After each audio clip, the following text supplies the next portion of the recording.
Welcome to Park Bench Interviews, hosted by Randy Goodman, Harvey Callis Real Estate, your real estate professional. Get to know our community, our businesses, products, and services that will elevate your life. Please welcome your hostess, Randy Goodman. Hey, it's Randy Goodman here with Harvey Callis Real Estate, and I'm super excited to be interviewing Patricia Gagic, who is an author, an incredible artist, and a humanitarian, and I can't wait for you to hear all about her. So Patricia, thank you for being here. My goodness, thank you. Good morning. Well, I'm super excited. So tell us a little bit about what you do today, because I know there's like a whole realm of different things that we can get into. Wow. So fortunately, I have been part of the WXN Women's Executive Network, Top 100 Most Powerful Women in Canada, Nice. as a recipient, and then inducted into the Hall of Fame in November of 2018. Wow. And through that association, they've asked me if I would be willing to let some of my artwork be used as part of their backdrops in the webinar series that they're doing. So I've been really tied up with trying to make sure that I've got the appropriate work. I was invited to be a panelist, and with that I've taken on another project with them, which is Art in the Box, and then they're also going to be doing an author series. Wow, that's pretty exciting. So tell us a little bit, like, I know that's just like one little piece of you, so tell us more. Well, I wear a few hats. One of the deep interests that I have is also mindfulness. And so I'm currently working on a course right now through Yale University, and it's on the science of well-being, which is very supplementary to the transformative and applied mindfulness work that I did at the University of Toronto.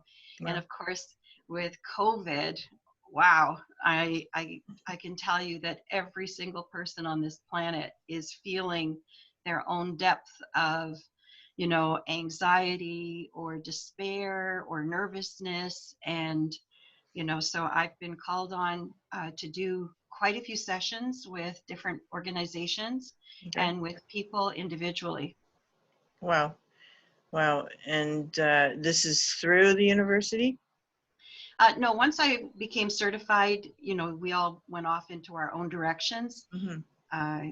It's almost, I would say, kind of like word of mouth, that people know that this is something that I'm doing. And of course, after writing and having Karmic Alibi, my first book, completed, there was a lot of interest from different people on just simply by the virtue of the fact that I experienced so much in my life that was unusual.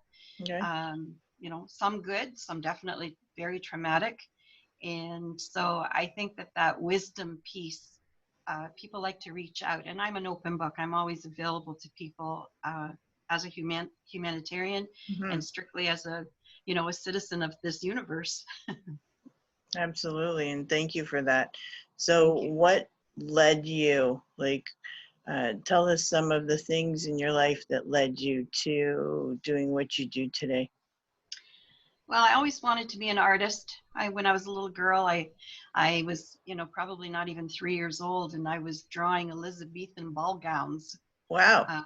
I know. My mom would be like, "What are you drawing? Where did you see this?" And I'd have no idea. It was just this imprint, with the big poofy shoulder pads and very big ball gown skirts.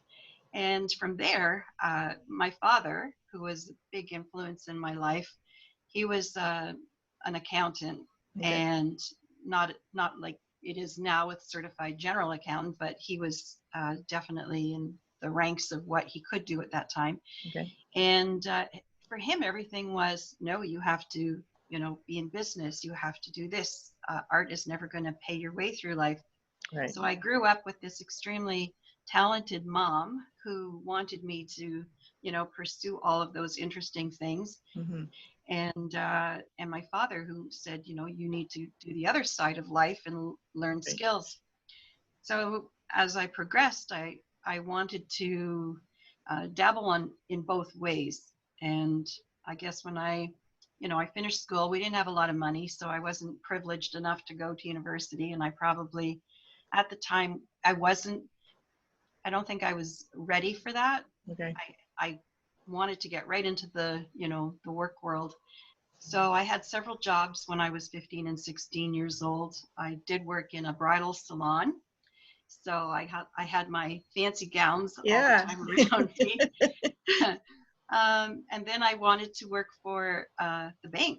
I wanted to get into that. So I joined the bank very early, right out of grade 13. Wow. And the first day that I was there and I saw the bank manager sitting behind in the office, and I thought, whoa, how many women bank managers are there? Right.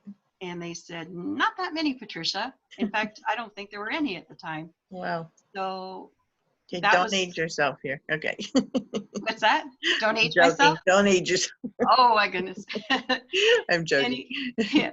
So I wanted the, I really put my feet in and I started learning all of the different jobs. So I started as a teller, and immediately I thought, oh, well, I'm going to learn and ask if I can help do the DDA desk, which was, we did hand printed savings account ledgers like every day.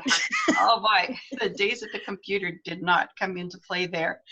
And after that, I learned so many of the other jobs. And then as life progresses, more and more stories, but I ended up in Toronto. And I said to the HR man there, I want to move up in the bank. And he said, well, you've proven yourself. We've been giving you, good reports. So they put me finally into a management position. And as I spiraled through that and, a few transfers and some other things that happened in life, I ended up becoming the first female bank manager at the age of 25 in the Manitoba, Saskatchewan district. Yay! Good for you. Congratulations. Yeah. That's awesome. And that was sort of like the path, the way that I got started through it. And all through that period of time, Randy, I was drawing. I still did my pen and ink drawings, and I never dabbled with actual paint. Okay. But I continued to pursue, that creative side. Good. Yeah. That's a little history there. That's awesome. So, okay. So then, so you kept dabbling throughout your life because obviously it was your passion. So what actually brought it to where it is today? Because you've got quite a bit of a portfolio. I know. I think mentors I had, again, outside of my father, who unfortunately, this is really another one of life's, critical dents. Right after I had received the acknowledgement and I became bank manager, and that was in Winnipeg, a month later, my father passed away. And he had a massive heart attack. Yeah, so being 25 and losing your real, your first mentor, that was a terrible jolt for me. But then thank God he got to see your accomplishment because he wanted it so badly. Yeah. In the business world. Yeah, I know. We're fortunate though, because there were a lot of good people, that reached out to me, and one man in particular, I'll name him, Bruce Berry. He was the manager of Portage and Hargrave, Bank of Montreal, and he really saw, I think, something unusual about me, that I had this extreme interest in, doing well, and I really loved people. I loved the whole, concept of these entrepreneurs, these people who would come in and sit down in front, and I was an account manager at that time as well. Right. And, I would take their financial statements, we would do an interview, and, I was given that sort of sense of, well, if you can do it, maybe I can do it. So I think those were some of those mentors that come in front of you that not necessarily did they have the business that I would, want to be in. Regrettably, there were two. One was alarm security and computer security, because it was just coming into being at that time. And, you know, funny how you think, wow, that's really cool, but no, I wouldn't do that. Yeah, right. Like, look at now, such an important part of our world. Yeah. But mentors were a big part. I had several, you know, in business as well as in my art career. And I think that's a good lesson for everybody, because nobody can do it alone. I mean, there's no point in reinventing the wheel if we have somebody who's successful in something that we want to do or want to be in, or a career or whatnot. You know, it's really important to surround yourself by people who can inspire you, can mentor you, can coach you. And, you know, so it's amazing that you were able to surround yourself, and being in a world where, you know, women weren't really thriving in those positions, and to have somebody who was open to mentor you and help you, it's pretty special. I also think you have to, you know, you have to suck it up. There's a lot of ego stripping. And even though you want to wear, you know, you want to wear the blue suit and the white shirt and the little red tie in your head, Mm-hmm. you know, when you show up for your day, there's a lot of push and shove. And I think one of the greatest lessons I learned was simply to be as humble as you can. Mm-hmm. Because if you sit back and you allow the things in front of you to be observed, and you don't take them in personally, but you see them as systems, Mm-hmm. and systems that you are part of, then, you know, you don't take it personally and you learn from it. And I think that was one of the real golden nuggets for me. Instead of fighting my, you know, or being confrontational or feeling, you know, that I had to put up my Mm-hmm. defense, Right. I wouldn't do that. I would just absorb it. And of course, you're always moving on, and life is about change. So if I were with different clients or in different branches, Mm-hmm. the situation would be different, but the system would be there. Right. How I approached it and what I would do with it was based on the fact that I was able to absorb the wisdom from it and then tap into it and release it. And then it was recognized, and I had confidence then, and that confidence was seen as an asset. Mm-hmm. Without it being, you know, me all out there, like me. Absolutely. And I love how you're able to really expand on the business side of your brain as well as the creative side of your brain. So you really kept those going throughout the years, which is incredible, because a lot of people are usually one or the other, right? Yeah, They're not it's both. true. Yeah. So, no, it's amazing that you're able to do that. So when you're doing a lot of coaching and humanitarian work, can you tell us a little bit more about how you help people? Like, be a little, give us more specifics about how that works. Well, okay. So I'll just step back for a second. When I left the bank and many other things happened in a person's life, I really felt the need to do art professionally. Like, I really wanted that to become a huge part of my life.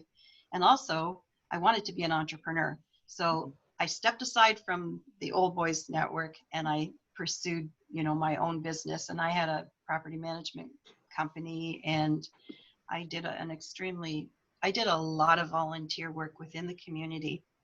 And, you know, from the Cancer Center to Bach Elgar Choral Society, I really kind of fueled that inspirational side of me by surrounding myself. And at the same time, meeting the needs that I have, which were to be in servitude. And I loved, and I think that was something that was inbred in me. I came from, you know, my grandparents came from the old country, as they say. Right. So nothing was ever taken for granted.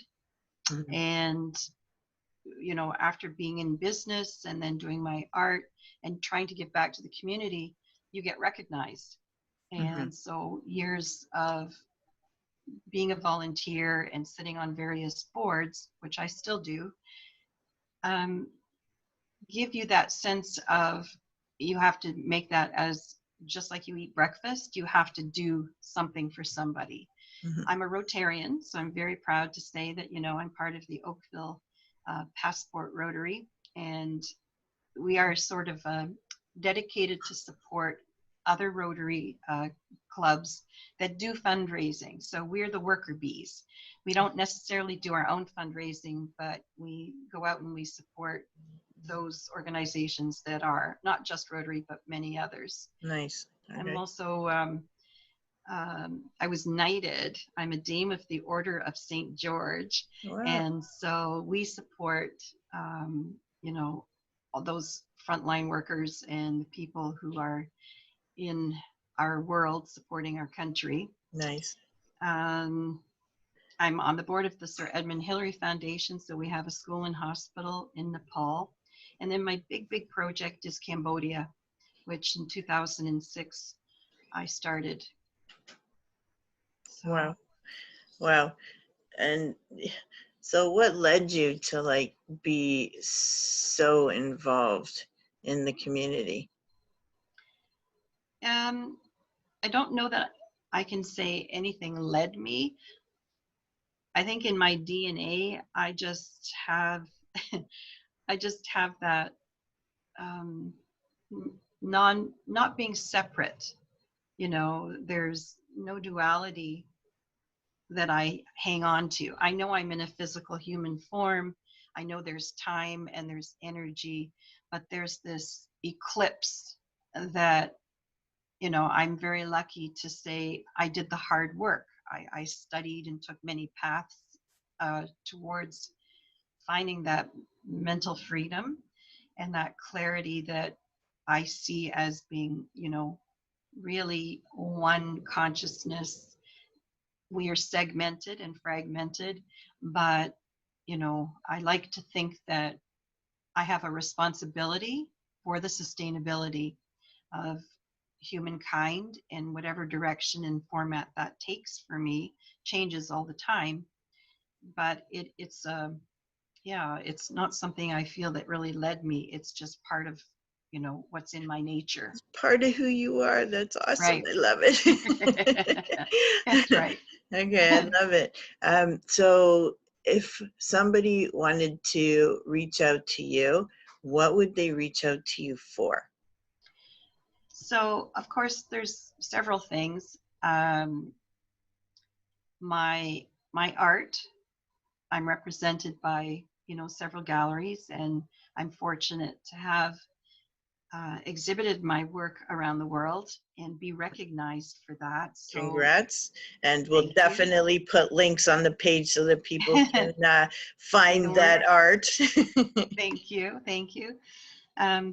So I'm also an author, and I'm in the process of writing actually several new pieces, new books. Nice. I'm going to sort of promote, I think, my karmic revolution. I wrote Karmic Alibi, Karma and Cash. So I think I'm going to take the next year to complete these other works, and that will form a good basis around the mindfulness piece, around my Buddhist studies. And,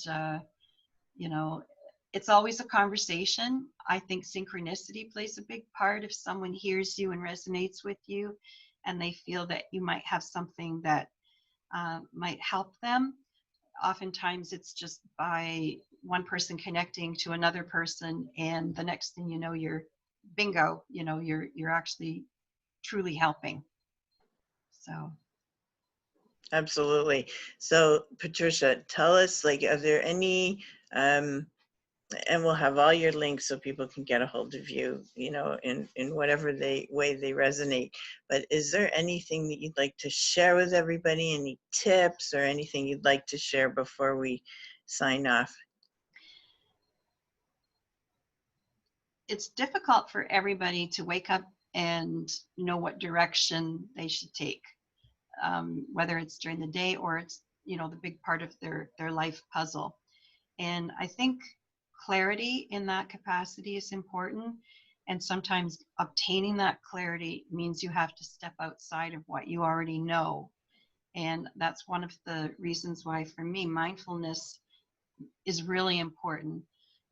Being fully present, in a particular way, without judgment, makes life so much easier. I'm a certified meditation specialist, and from many, many points of view, that calmness and stillness and clarity can contribute to anyone's confidence, to their positivity. So I would say the big part of that is, finding ways of embracing, maybe neuroplasticity. Dr. Joe Dispenza, there's hundreds of vehicles and people who are now coming forward and offering that. I think people should consider, those as, they're not woo-woo. Neuroplasticity is not woo-woo. Meditation is not woo-woo. It's really truly something that is valuable, and it can promote healing in so many different ways, physically, emotionally, and also bring people into better relationship, not just with themselves, but with those that they are in relationship with. So I think mindfulness plays a big part in how we should look at moving forward in life. Okay, perfect. And where would they be able to find, I know you mentioned one gentleman, where do you think they should start? Well, just, our favorite Mr. Google. Everybody Googles. Or Mrs. Google. Or Mrs. Google. Ms. Google. Yeah, so I think, just typing in the word mindfulness will open up a plethora of places to start. And then once you dig into something like that, John Kabat-Zinn, I mean, there's multiple places and people, and I don't think it's as foreign in the world today as it might have been 5 or 10 years ago. Right. So, accessibility, Deepak Chopra's site, going on to Mind Valley, there's so many wonderful places. Yes. So I would say that would be a good place for people to actually start. Okay, that's awesome. Thank you. So how can people get a hold of you? So I'm always accessible to patgagic@gmail.com. If you're interested in going to my website, it's www.patriciakarengagic.com. I have an older website, www.inspiredtoberewired, and that's inspired and then TOBE rewired.com. And on that page, there's a little bit about some of the philosophy that I wrote, which is Inspired to Be Rewired, Mastering the 5 Radical Degrees of Life.